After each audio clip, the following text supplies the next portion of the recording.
Hi there. Thank you for joining us today. I'm Crystal Wittevrongle, collaborating with Common Sense Lethbridge, here today with Lethbridge Mayor Blaine Hyggen, who is running for re-election in the upcoming 2025 election. Blaine, thank you so much for being here with me today. Thanks so much for having me, Crystal. Well, I'd love to hear about what continues to drive you to serve in this capacity. It's when I first got involved in politics, it was to be a business voice on council. I was told that there wasn't enough business business voices on council, and that was going back quite a few years, a few terms back, and from that point forward, you get involved in politics, and I think it gets in your blood to the service side of things and what you can do to better your community. And it goes from helping businesses to doctor recruitment to public safety, and it's just things take a lot longer than we would like them to be in public service, I think, compared to as a business owner. So yeah, that's kind of got me involved in it for sure. And so, what are the top priorities for this election for Lethbridge? For me, absolutely, is to continue much of the work that's being currently done. So, for example, public safety, we hit a very high here I guess it's been, 4 or 5 years ago, we hit where we were the top on the crime severity index. And that even lasted until a few years back. And this year, here's the first year that we've actually had a dramatic drop, the third largest drop in Canada. And that's due in part to, I believe, council supporting a motion that I brought forward to give additional funding back to the police service in Lethbridge. And so that's we're seeing the results there. We're at full capacity now, which we haven't been for a few decades in Lethbridge for our policing. And so that's of importance. And it's something that people are stating that they're feeling safer. And I believe that is the case, as it shows with data. So we're happy to have that. But public safety, doctor recruitment, and of course, we want to attract new businesses by the way of economic development. So a few things anyways. Yeah. And what are the thoughts on what property taxes are going to look like in the next few years, as that's been a concern for many citizens or many residents? Yeah, absolutely. And so it was a tough decision to put for 4 years the 5.1%, because going back as we continue to have rising costs during COVID, this council had a 0.00, and the year before the three zeros is a 1.8% tax increase, which was far below what obviously the increase to costs in the community and inflation. And so keeping it at zero to be able to support those folks during COVID and those businesses, as I'm a business owner too, and you pay 2.4 to 2.6 times the rate, I felt it. And so we decided it was important to put that at zero to be able to help those folks. But after, there was going to be some pressure, so we're at 5.1. It's my hope in the next round here that we'll be able to reduce that amount down. Now, we've played a little bit of catch up on some of the projects that we've had to work with. And so, yeah, it's my hope that we can have the council find the efficiencies and be able to drop that rate. And what are your thoughts on what spending will look like over the next 4 years for the city? I'm one that needs before wants, and it's something that I don't know if we did enough of that in this last election and the last 4 years. So it's something that I really want to focus on even more. Although we did some great work, he says, but you know what? There's some cost. For example, I wasn't a supporter, and I know I'm going to probably get some daggers thrown at me, but for bike lanes downtown, I thought that was an unnecessary spend.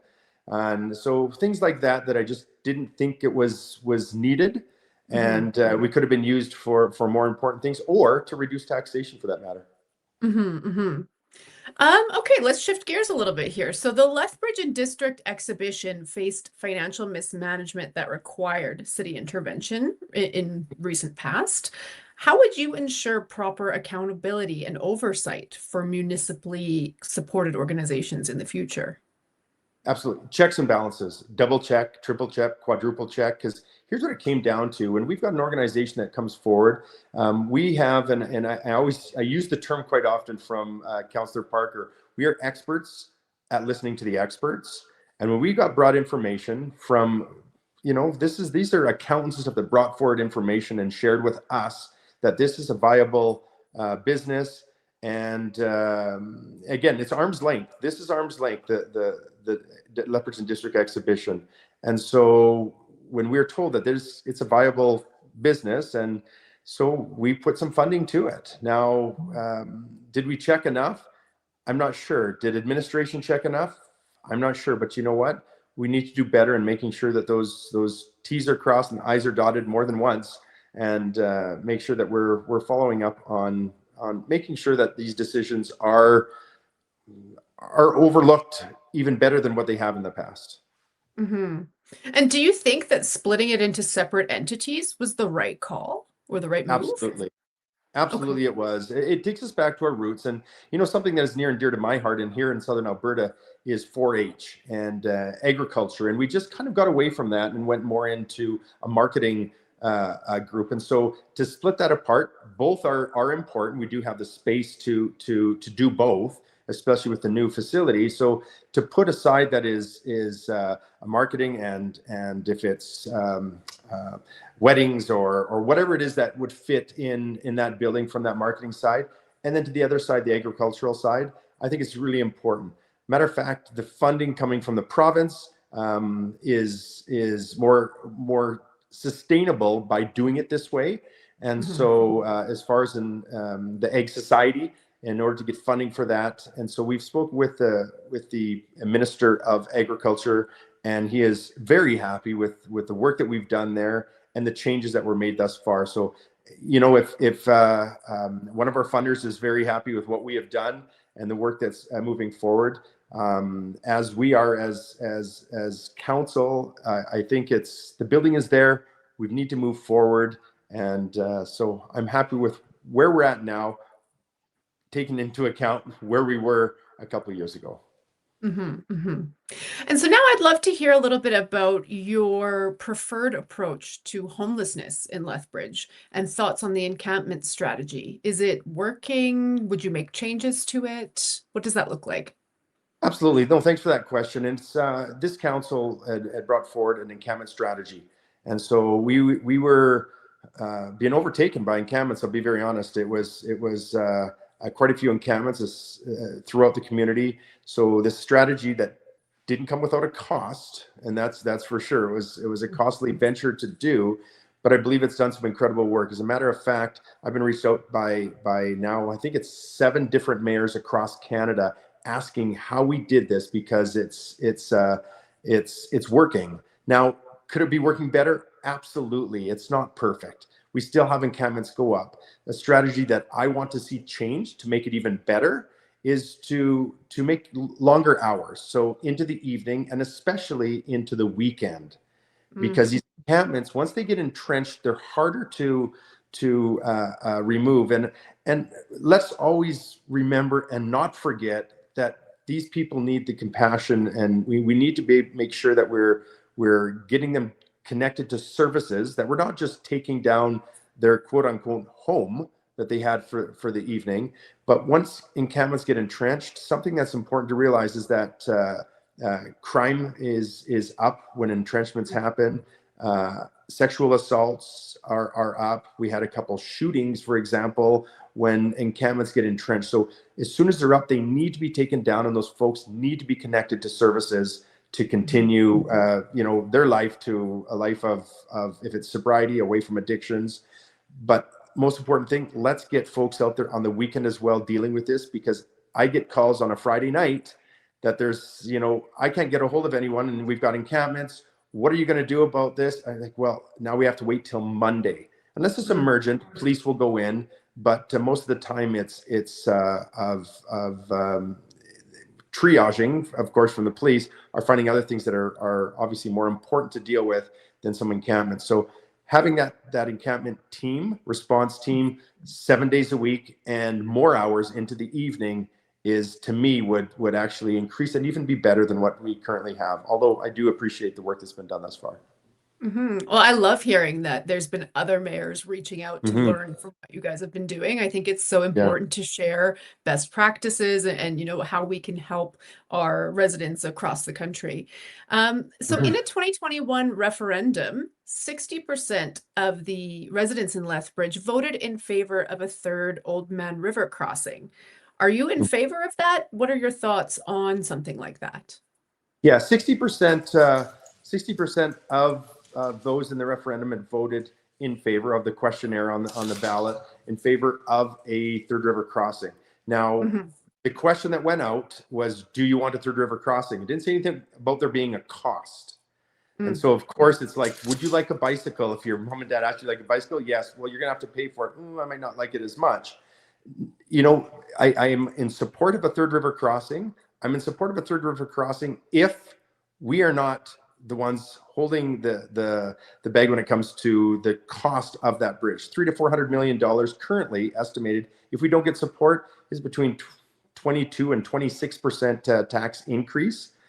I will not support anything like that within the community of Lethbridge now. So I've been working, and I think it was 19. I was at our last forum. I'd mentioned 19 different meetings I've had on this, and so with Edmonton and with other partners on what we can do if it's a toll bridge, if it's funding that we need from provincial government, from federal government. So those meetings have happened and Mhm. will continue to happen, but I won't support a bridge at if it's just the city of Lethbridge paying for that, as I just couldn't put that on taxpayers. And so, in support, but we need to find other levels of government support financially on that. And how do you see the relationship with the province on big projects like something like that? Like, do you see that as being possible, having the provincial buy-in for something like that? Well, with these 19 meetings that I've told you thus far, and communication things, and two resolutions that I brought forward, one in 2021 when I was first elected, another one in 2023 to get financial support for a bridge, we're not there yet. Obviously, we don't have that buy-in. A lot of communication has been, if it's within your city limits, then you're going to have to deal with it yourself, and that's both from provincial and federal. Mm. So, do we look at other ways? Do we look at a ring road instead, so that we could get buy-in from provincial and federal? And that's something that we're looking at right now. Currently, the Third River Crossing has been in the same location it's been talked about for about 17 years now. Mhm. If that was somewhere else outside the city, maybe we can get regional buy-in, and that way we'd have regional support from provincial and federal government, possibly, again alleviating that cost from local taxation. So I lots of work to do. They're not on board yet. They're going to have some dollars. They have given dollars in the past for reviewing and seeing what we can do to move this forward as far as planning. But it's a large ticket item, and currently we've not seen support from other levels of government. Okay. And in the 2021 referendum, 55% of residents voted in favor of implementing a ward system for municipal elections. Do you support something like that, or do you prefer or support the current at-large system? I do like the at-large system. There's positives and negatives, and I do like the ward system. Matter of fact, I'm in support of a ward system, but not at the cost what administration brought back to us when we looked into it. So the question was not, will we do it? It says, would Mhm. you, looking into it, which we did do. And Mhm. the dollars that came back to change to a ward system, to me, was just what administration brought back was just far too high and too costly for taxation. I believe that we could do it without having the additional costs that were mentioned.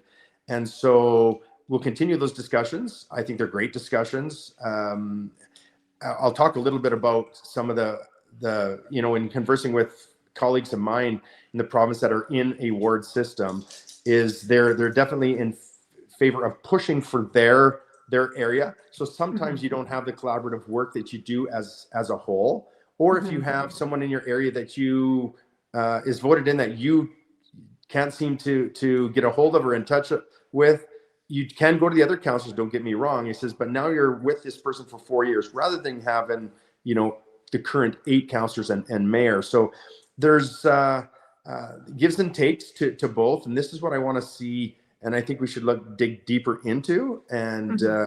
as it's something that I do support a ward system, just not at the cost that we were told it was going to be. So Mhm. something we should look deeper into for sure.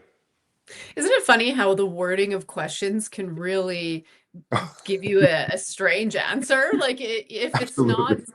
given in the way to get to the root of it, it's Yeah. a communications thing.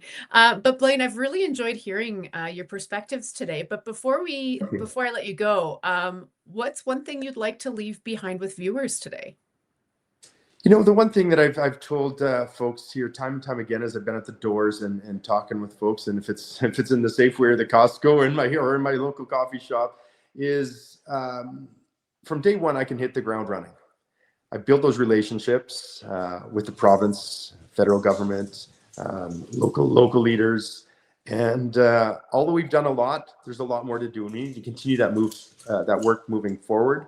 And so, I'd ask for folks' support and voting, putting that next beside Hyggen for mayor for another 4 years. Wonderful. Well, thank you so much for spending the time with us here today. And to our viewers, thank you for tuning in. Please remember to stay engaged, stay informed, and get out and vote. Thank you again, Blaine. Thank you.